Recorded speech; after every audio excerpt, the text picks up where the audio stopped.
Biomotor Unitron. I'm going to talk about this game today. I consider this to be one of the best games on the Neo Geo Pocket Color system. This guy right here, very cool looking slim model, which I'm covering with my hand, there you go.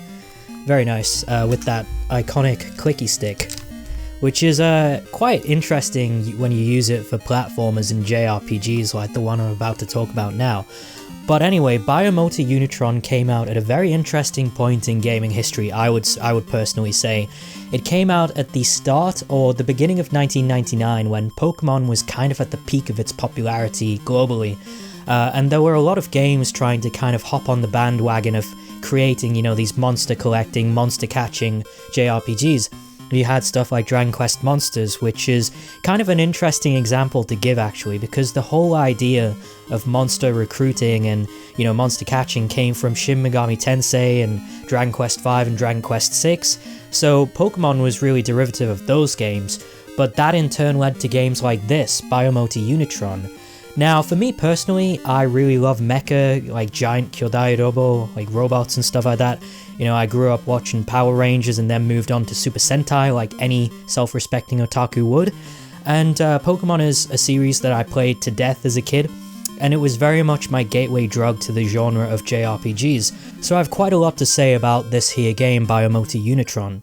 So this game was developed by Yume Kobo, who also did Blazing Star, a shooter or a shoot 'em up, whatever term you prefer you can use, for the Neo Geo arcade hardware. And that is one of my favorite shooters. And it's very interesting actually for me to compare that really fast-paced game using cutting-edge hardware, pre-rendered 3D graphics and stuff like that in the background, to this game, which is, you know, comparatively a very simplistic, you know, top-down JRPG, 8-bit as well. But the thing is, and it's kind of a testament to how impressive this hardware was for the time, you know, it wasn't backlit or, you know, frontlit like the Game Gear or anything like that, but it had a full color screen, and all the Neo Geo Pocket Color games were fully, you know, colored, which was far beyond the capabilities of the Game Boy line of hardware. These have really nice reflective screens, which unfortunately I can't really show off very well. I turned it on here, but you can kind of see it, I suppose. In fact, actually, you can see it pretty well. I didn't expect that. Oh, no, there you go. So you have like a color screen and all that, and it's very impressive. And this game, when you compare it to something like Pokemon Yellow, which came out a few months afterwards, this was fully in color, and the sprites were quite elaborate. So all the characters, it has anime style like mugshots for all the characters you interact with and yourself. And it also has, you know, quite distinct looking dungeons, whereas if you think of something like, you know, the Rock Tunnel in Pokemon, or, you know, the Victory Road, they look pretty much the same, just, you know, dungeons, right? But the dungeons in this game have, you know, separate themes. The forest dungeon is very green, and it looks very vivid, you know, like a real kind of forest almost, like a sprawling forest. And just in general, like, this game is visually extremely impressive in my opinion, so that's another reason why I really rate it, especially compared to the contemporary handheld JRPGs of the time. So there isn't much in terms of story in this game. It does begin with an opening narration though, which establishes the setting as a fantasy world called Elsea, or Elsea, I don't actually know how to say it. 199 years ago, a meteor fell from space and crashed into the world, and Unitrons were therefore unleashed upon the world. Unitrons are giant fighting robots, and they were previously used to unite the world under one banner and bring an age of everlasting peace, although nowadays Unitron Masters are people who control Unitrons in tournaments where they duke it out for the chance to be crowned the Master of Masters. So as you might have guessed by now, Unitrons are pretty much the whole hook of the game, and while you don't command a party of Unitrons like 6 Pokemon or, you know, 4 characters in Dragon Quest or something like that, you start off with one Unitron, and this Unitron will stick with you throughout the entire game. The type of the Unitron is determined by the race of the character who you start off as. So if you start off as a human being, your Unitron will have a fire affinity or fire type, and if you go into a grass dungeon and attack the grass monsters and stuff like that, you're going to do more damage against them, and you're going to be, you know, resistant to those grass monsters and all that. So that's the first thing. You can actually change the type of your Unitron later on in the game using an extra accessory, like accessories you can equip in games like Dragon Quest as well. And that brings me onto another point, equipping stuff you can develop in this game as well. So each Unitron has like 6 body parts. You have a body, you have a core, you have a backpack, like a jetpack or something like that, legs, and 2 arms. And you attack using those 2 arms. But the thing is, you don't just buy these. You don't just buy these parts. You don't just find them in treasure chests scattered throughout the dungeons. You can actually make them yourself. So in treasure chests and in the shop and stuff like that, you can buy material, so like steel and gold and silver, and you can also buy tools, and you can buy pre-developed parts, so like pre-developed arms and cores and all that. And what you can do is you actually have a partner in this game who levels up alongside you, but she doesn't actually fight, you know? Like, you level up by making your Unitron fight, but your partner, who you can give a name to, she levels up by developing things, and the more you develop, the higher up her level goes. So if you go to her with a material and a pre-developed part, and throw in a tool, which is basically just like it increases the odds of a successful development, I guess, she'll actually make new stuff for you. And therein lies kind of like the fundamental thing that underpins the mechanics of the game. So what you'll do is you'll keep fighting monsters and keep going through dungeons, opening treasure chests, getting materials and stuff like that. In dungeons, at the very end of dungeons, after you beat the bosses of those dungeons, you'll get one very rare material. So it's at certain points in the game you get like really, really rare, like the ultimate materials. And you can use those in development, almost called it crafting, to make like the best equipment. And what you're going to keep doing throughout this game is developing new stuff, equipping it, and just improving the stats of your Unitron. So for me personally, I spent many hours, writing down notes, and I kept very comprehensive notes, as I'll show on the screen in my notebook. And what you have to keep doing, because this is an older game of course, unless you use a guide or something like that, you pretty much have to manually compare which stats go down, which stats go up. So that old school aspect of JRPGs of, checking stats like that and grinding is something that I personally really enjoy, which is why I play a lot of games from, older generations and all that. So as I'll show on the screen, I actually did eventually develop every single part in this game. I didn't actually use any guides for this, so it was just a lot of trial and error. And what I will say is Biomotor Unitron is actually a very short game. It's like a Dragon Quest 1 length game, in fact less than that I feel, because while a game like Dragon Quest 1 has a small map, like Biomotor Unitron is not a traditional JRPG. You literally just go in the same 4 dungeons again and again, and then eventually once you deem that you're strong enough, you can pretty much go right to the end if you so choose. So it's a very short game, but I managed to spend many more additional hours just spent making those notes and comparing all the equipment and trying to develop new stuff.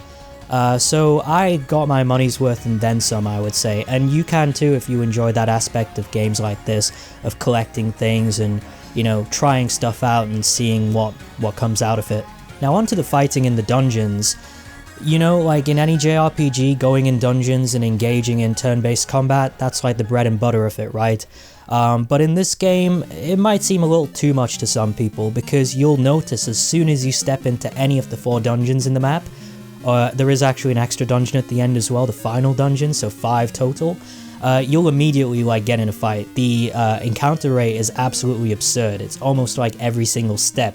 And at the beginning of the game, you'll notice that the fights are really easy, literally you're just spamming A. And because you only have 2 attacks really, based on the 2 different arms that your Unitron has, you'll pretty much just be relying on the most powerful attack you have and just spamming it. Unless you try and come in with a bit of strategy, so, obviously if I start off with a fire Unitron, and then I go into the water dungeon, I'm gonna have to be careful and I can't just spam my fire arm, or my fire attack I guess. So maybe I'll develop a different arm, which is off like a grass type or something like that. So that's how it works, right? And so that there is an element of strategy that you can use in this game, but for the most part, when you go in your first dungeon, you'll do it based on whatever you're strong to, or what you're neutral to, and the first 2 levels of any dungeon are absurdly easy. Like, you can just beat up monsters like there's no tomorrow, you don't even have to think about it. So you'll keep hearing the battle theme over and over again, but just the beginning of it. High encounter rate.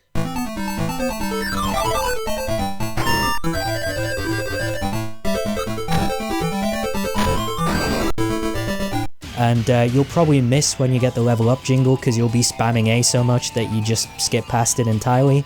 And you know, that kind of grinding, that mindless grinding and repetitive battling, I can understand. Like, obviously, you know, not everyone's going to enjoy that kind of thing. And you'll notice actually that once you get to the 3rd level in your first dungeon, you'll suddenly be completely like outmatched by every monster.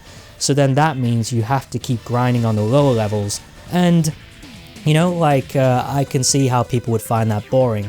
And you know, this might affect your enjoyment of the music as well, because you'll just keep hearing the same dungeon theme for ages. You'll keep hearing the battle theme, which I think the music in this game is really good. The battle theme especially is very, you know, standard JRPG fare. It gets you pumped, but you might get sick of it, like I've said many times. So I would say in Biomotor Unitron there's kind of 3 phases to it. At the beginning you're just grinding a lot, and you're being outmatched by everything. Then there's a bit in the middle where you're slightly getting better, and then at the very end of the game, once you've gotten through all the dungeons and you approach the final boss, you'll just be, you know, beating everything. And I've talked about the dungeons, but I've neglected to mention the arena. So in the town, in the hub town, there's an arena where you fight in tournaments, and you fight other Unitrons, although from my experience of playing the game, again, this is just like spamming the same attack over and over, and using healing items occasionally. One thing that is actually pretty interesting about the dungeons, I find it very cool, is the fact that each floor is progressively generated pretty much, or what they do is they have layouts, like a number of layouts that are kind of set for each dungeon, and they'll present them to you in different orders each time you enter, which kind of keeps it fresh slightly, and I would say is very novel and almost very forward thinking of a JRPG from 1999, especially a handheld one at that. And the chests are, you know, the contents of the chests are randomly generated as well, so in a way it feels a lot like an MMO. It feels like something like Phantasy Star, you know, one of my favorite games on the DS, Phantasy Star Zero, which was basically just the offline Phantasy Star experience of going through maps again and again and getting different stuff like loot, like Monster Hunter as well. So again, like, this is, you know, very forward thinking, I would say, for a game from 1999 on a handheld. And what's funny about that actually is Phantasy Star was made for the Dreamcast, and the Neo Geo Pocket Color actually did have like a lot of support for different various like Dreamcast games. It was almost like a sister console to the Dreamcast, so maybe there was a bit of like back and forth between SNK, or Yume Kobo in this case, and Sega at the time. Now, I don't want to spoil anything about the story for anyone who wants to play the game, but one thing I remember sticking with me when I played this for the first time was the fact that the ending actually, you can actually get a bad ending in this game if you lose to the final boss. It doesn't affect anything, of course. You can try again, you know, if you've saved the game beforehand. But just the fact that you see this really freaky screen, like it's kind of dystopian, of seeing like the world in ruins and stuff like that. That's very, you know, like again, like they didn't have to do it, but they did it. They packed a lot into this little cartridge, you know. But yeah, guys, that'll conclude my discussion about Biomotor Unitron. I've rambled on for too long. There are various ways to play it. You can buy the original copy in English. It might set you back a bit, or you can get it in Japanese, like this one here, which is only in katakana and hiragana, so it's actually not too complicated, and I'm sure you can use Google Translate to play along. Also, you can get it on the Switch through the Neo Geo Pocket Color Selection, Volume 2 maybe, or Volume 1, and you can also download it by itself. And the Switch version has a rewind feature, so if you try and develop something and it fails, you can always rewind time and then try again, which might make it a bit less tedious for people who aren't masochists like myself, because I'll be honest, I love tedium in RPGs, I love grinding. So I'd love to play Biomotor Unitron 2 someday. There is an English translation actually, an unofficial one, and there are Neo Geo Pocket Color SD flashcards, so maybe I'll get one of those someday. But I'll always have fond memories of playing this game, because it was actually one of the first games I got with my first Neo Geo Pocket Color. After I did my A-levels, my mum actually bought me a collection, which I actually have behind me. So here is my original Neo Geo Pocket Color. I've had to do a bit of like refurbishing work on this over the years and take it apart to like fix stuff, but it still works, you know, almost as good as it did the day I got it. I've had it for almost 10 years now, which is pretty crazy to think. So yeah, I hope you enjoyed this. I'd love to talk about some more of my games, and catch you in the next one.